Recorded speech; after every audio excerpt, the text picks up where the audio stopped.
Good evening, folks. We shall call the meeting of the regular meeting of council for Monday, March the 12th to order, 7 p.m. Looking for approval of our agenda. All those in favor? Opposed? We do acknowledge that we are meeting on the shared traditional lands of our Coast Salish people as we undertake our meeting this evening. Public participation, it's your chance, your time, your turn. Yes, sir? Podium awaits. Thank you. My name is Colin Nielsen. I live in Oak Bay. What is somebody from Oak Bay doing here? Well, I'm here to speak to item 6.1. I have a passionate feeling about this because I was a member of the RCMP in 1986 to 1989 when the CRD brought 911 to Victoria and served on that implementation committee and tried mightily with some other members of it to convince the CRD at that time and the various municipalities to create a centralized fire dispatch center and also for the police. I'm very pleased to note that, of course, the police consolidated center is now being constructed on Commerce Circle, and all the municipalities and the CRD came together to make that happen, and I think it's a giant step forward for the region. First of all, let me say, I just came from a Esquimalt Council meeting tonight, and they just passed a motion to transfer their fire dispatch at the earliest opportunity to Surrey. And I'm aware that there's one happening tonight in Sydney, North Saanich, and tomorrow night in View Royal. And I must say that I'll stand here and say I'm very disappointed in Saanich. Having done some investigation of correspondence on various websites over the weekend, it would seem that Saanich was doing a review since 2015 through KPMG. I know the fire chiefs from the 5 departments were trying to get information out of Saanich for some time.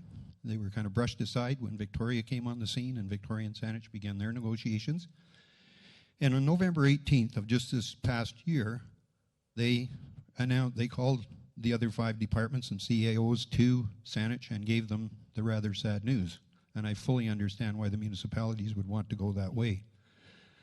Mayor Hamilton will recall I came to the CRD meeting on December the 13th when the issue came up, and I thought, wonderful, all of them have passed a motion saying they're going to ask staff at the CRD to talk to staff at Victoria, Saanich, and Langford, and look at reinstituting the idea of a single dispatch center and use the model that's used very, very successfully in the Lower Mainland called ECOM, which is also going to be who will be operating the police dispatch center as of next year. Unfortunately, that hasn't happened, and I did give them a solution, and I just mentioned it again here tonight because I'm going to keep badgering away in Saanich. Leave yourself in your contract, if you go ahead, some kind of an escape clause. That's a normal thing anyway, because they may have a change of mind when they find out that they've got 5 clients that leave, and the revenue they're currently receiving from those 5 clients will be gone. They'll still have 9 dispatch center, what they call alarm room operators, and they're still going to have their contract with ECOM, which I FOI'd, and that contract says their costs will not go down if they lose any client agencies. So I think they're going to be faced with some tough choices. They may have shot themselves in the foot in this one, and they may realize it. The solution I suggested to them at the time, yes, Saanich invested money into their center to harden it for earthquake purposes. Why don't they talk to the CRD, come up with a lease that over time could help them recoup some of those costs and turn the entire operation over to ECOM and let themselves get out of the business of running a dispatch center. There are many, many large fire departments in BC that are very successfully remotely dispatched. They don't need to own their own center. And I think so long as one municipality holds all the cards, it's not a good thing for the rest. So I certainly support you very much tonight in doing what you need to do, but just leave yourself an escape clause in case sanity does return to Saanich. Thank you. Thank you. Any other members of the public? All right, we shall move on from there. Mayor's message. Top of the list is a reminder that it is flower count until March the 14th, so I hope each and every one of you have been out there counting. Councillor Nault, you said you had a yard full. Anybody else, members of council, with anything that might have popped up? Councillor Nault. It's just a reminder that the Urban Forest Committee is meeting again on Thursday, 7 p.m. Anybody is welcome to come out and make comments on the proposed urban forest bylaw. last meeting was a great success. We had 3 people out from the public, so it's a huge improvement. I'll keep pegging away at that. Good, thank you. Also to mention that our green team was in our local community this weekend doing some work in one of our parks. And I gather by the heap of stuff that was in there, they've done a remarkable spring day job. Also upcoming is the tsunami earthquake awareness education piece coming up on March the 17th and again in April. So those are dates forward to note that we will have some public interaction, and you're all welcome to come. We have a number of minutes for adoption this evening. 4.11 for regular meeting of February 26th and 4.12 for March the 5th. And I do understand, Councillor Day, you have a correction or two? I do. So on the council meetings minutes of February 26th, on page number 7, the third paragraph says, a member of council expressed concerns about the parking access and overall concerns about the development. Mr. Borhill clarified that the application is a development variance permit and the applicant is using existing zoning that has been in place, and it says prior to incorporation of the city, but I do believe we weren't able to identify the date for the zoning, so I'm just suggesting that we strike the words prior to incorporation of the city and say that the applicant is using existing zoning that has been in place. And also on the same minutes on page 11, there's just a few extra words in the 4th paragraph down, underneath where it starts some members of council. I'm suggesting we strike the words to allow them so that it reads, some members of council said they would be supporting approval of the budget to allow West Shore Parks and Rec to continue operating uninterrupted. Members of council?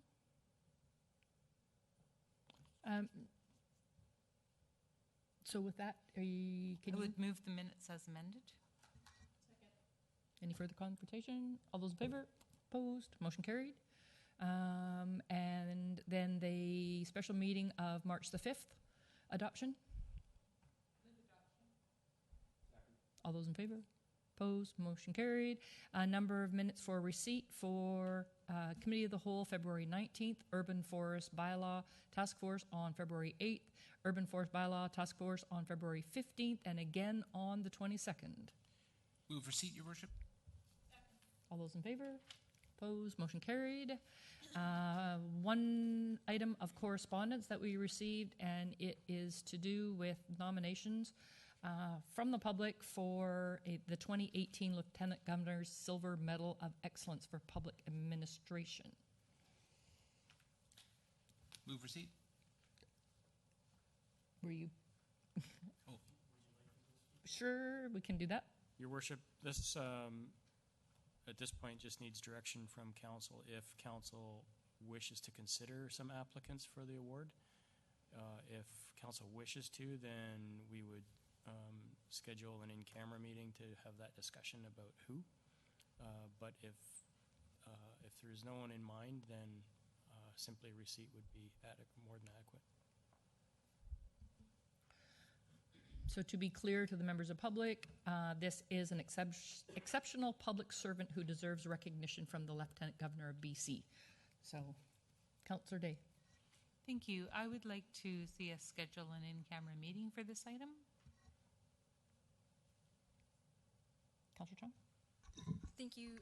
Through the mayor, I agree with Councillor Dave that I would also like to see a meeting. Then direction to staff, please. So I would move that we schedule an in-camera meeting to discuss potential recipients of the award. Seconder? Second. All those in favor? Opposed? Motion carried. Thank you. Moving on to protective services, a letter from the Chief Administrative Officer from the District of Saanich in regards to the extension of the current fire dispatch agreement. Your Worship, our dispatch agreement with Saanich expired at the end of the year, and Saanich were gracious enough to give us an extension to the end of March when we ran into this challenge with their new contract.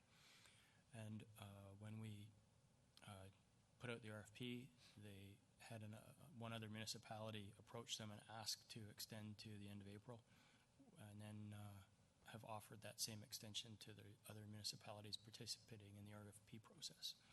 So that's what this is. I've verbally already advised the CAO in Saanich that we'd be interested, but told them that we would get confirmation through a council resolution tonight. So motion to receive? Prefer a motion from council to request the extension to the end of April. To request the extension from Saanich till the end of April. Okay. Councillor Day?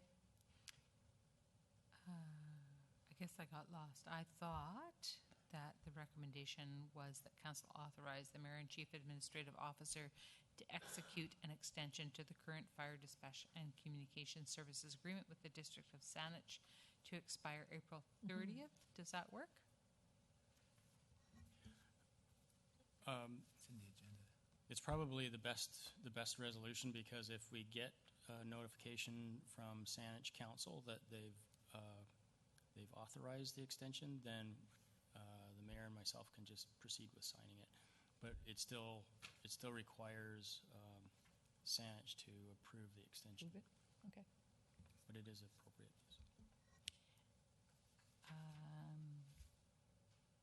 So I will move that would apply to Saanich for an extension and authorize the mayor and chief administrative officer to execute an extension, etc., as worded on the agenda. Second. Any further discussion? All those in favor? Opposed? Motion carried. 6.1.2, report from our CAO in regards to fire dispatch service selection. Your Worship, as the report states, back in November, all the municipalities that are currently served by the District of Saanich for fire dispatch attended a meeting and were given the news that our rates were going to increase considerably after a review from KPMG. 5 of the municipalities, being Colwood, View Royal, Esquimalt, North Saanich, and Sydney, whose all their contracts expire or have expired, met and felt that it was best for our communities to go to RFP to make sure that we were receiving best value and best service. And we went through that process. I'm quite proud to say that the 5 municipalities worked incredibly well together, both the fire chiefs and the CAOs, and we had respective roles to play out in the evaluation process. And we think that we did a very robust review of the proposals, and we feel confident that we're making a good recommendation in suggesting that Surrey Fire Dispatch be our dispatch service for the next 5 years.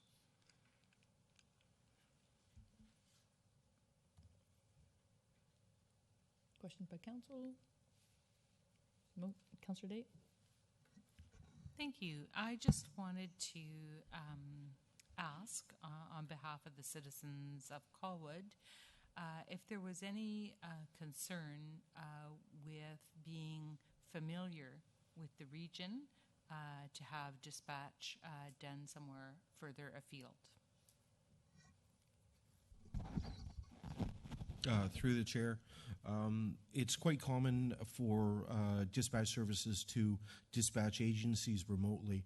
What it comes down to is mapping and databases. So this has been done in the past, and I don't foresee any problems setting up a mapping solutions and databases, and then it's just answering phones and transferring data information. So there shouldn't be any issues. Thank you. So if there were any problems, would we simply be able to update those databases and those maps then? Yeah, through the chair, yes. There's, in any, our current dispatch provider, we have a regular system of updating databases, updating information, property information. All that is through a normal process. And it's done, I believe, right now, driven by the pace of development.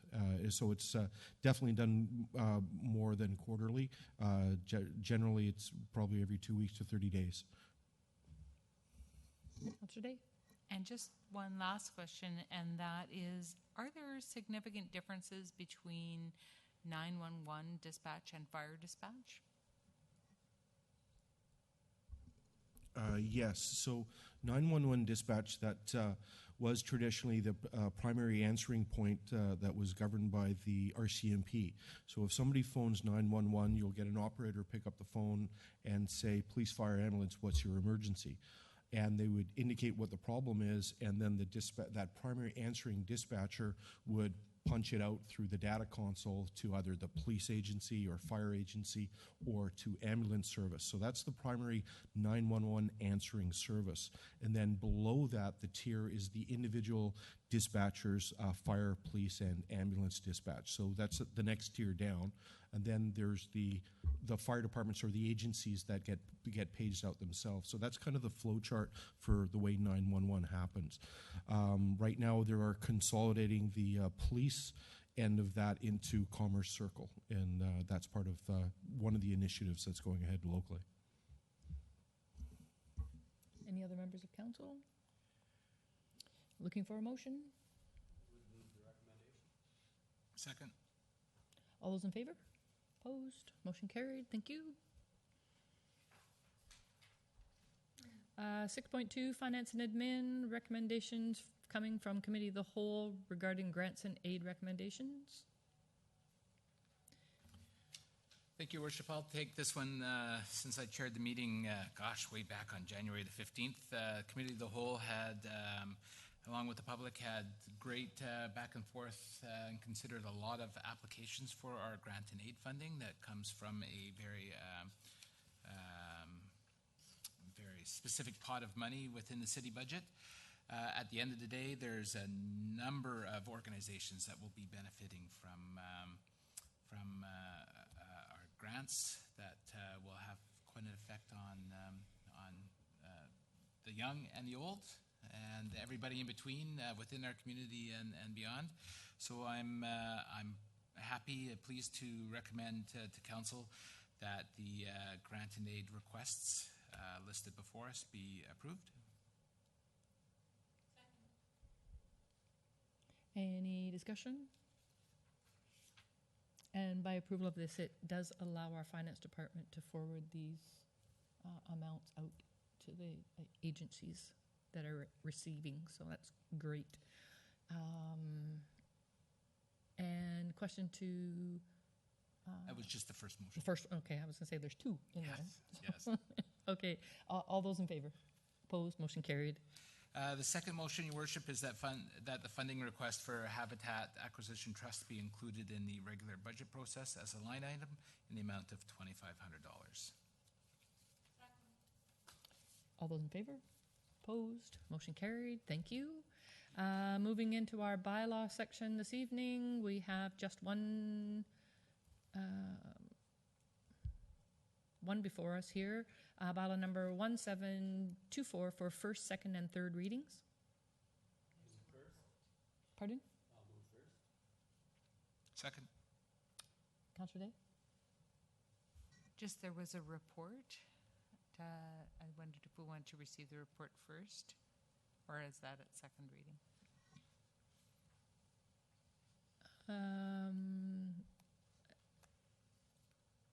This was from the last meeting. But yes. did you have questions on that one? No, just usually we do have the presentation of the report. It says A, the report from the Manager of Building Inspections and Bylaw Services, and then B, consideration of first, second, and third readings. I'll go to staff on the report. Mr. Preston? Thank you, Worship. this report is based on the resolution from Council on February the 26th to add an exemption to the interim urban forest bylaw pertaining to the protect hazardous trees, and the amending bylaw has been attached to the report, also with a copy of the original bylaw with track changes to show the amendments through the bylaw. Any questions to staff? Councillor Day? Thank you. The bylaw that's before us tonight, it's retaining the current definition of a hazardous tree, under which an arborist is required to identify the hazard? Or are we moving in the direction that was requested, which is to provide documentation showing that the tree is hazardous or in decline? Through the chair, hazardous tree is a definition within the bylaw, and it pertains to a risk of personal injury, death, or property damage, and supported by legal counsel is to retain that within the bylaw. And staff then have the ability to deal with dead or trees in decline that could be identified through documentation and photographs. So it's to allow those to be dealt with in a simpler fashion. So if I'm understanding you correctly, only a hazardous tree will be required to be identified by an arborist report, but a dead or dying tree would not? If staff could determine that through a photograph that it could be a hazardous report may not be required. You okay? I was going to go to Councillor Nault because he sits in on that task force. Thank you. The committee discussed this at length on Thursday, and they would have preferred that hazardous tree did not require an arborist report, but I think staff made a very good point very clearly that the legal implications should they misidentify a tree and it did fall down. They do not have the expertise. In many cases, a hazardous tree can be a perfectly healthy tree to all appearances. So they are removing all of the requirements for a deposit and replacement trees and security for replacement trees. So it will be a much simpler process. The arborist report will still be required.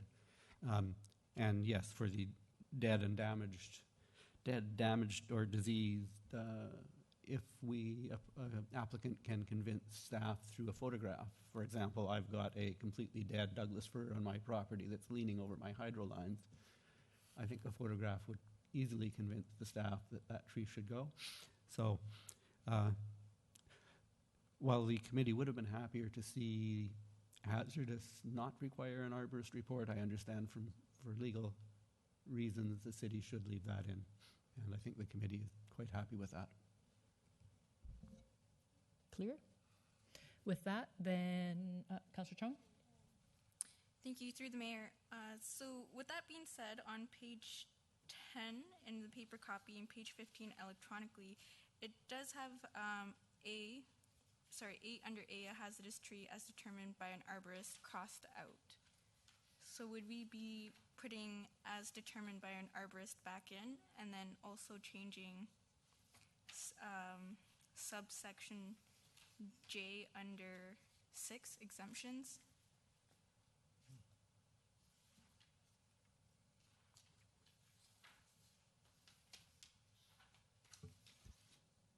Through the chair, you're referring to section 8, tree removal criteria, and the striking out of as determined by an arborist. That language is covered actually in the definition, because a hazardous tree is defined, and within the definition of that, that language is already covered, so it was redundant language So it was to remove it.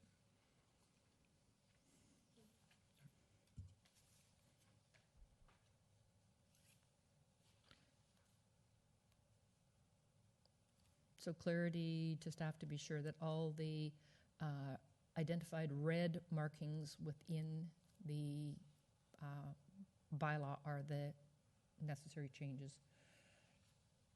relative to this. That's correct, Your Worship.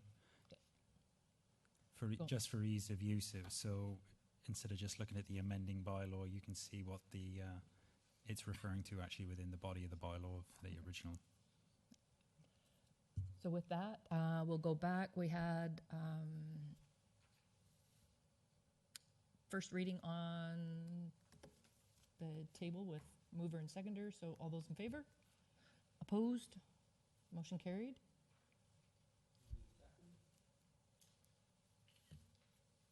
Second. All those in favor? Opposed? Motion carried. And third? Second. All those in favor? Opposed? Motion carried. Nothing to be released from Move adjournment. in camera. And you're already all over me. All those in favor? Opposed? Motion carried.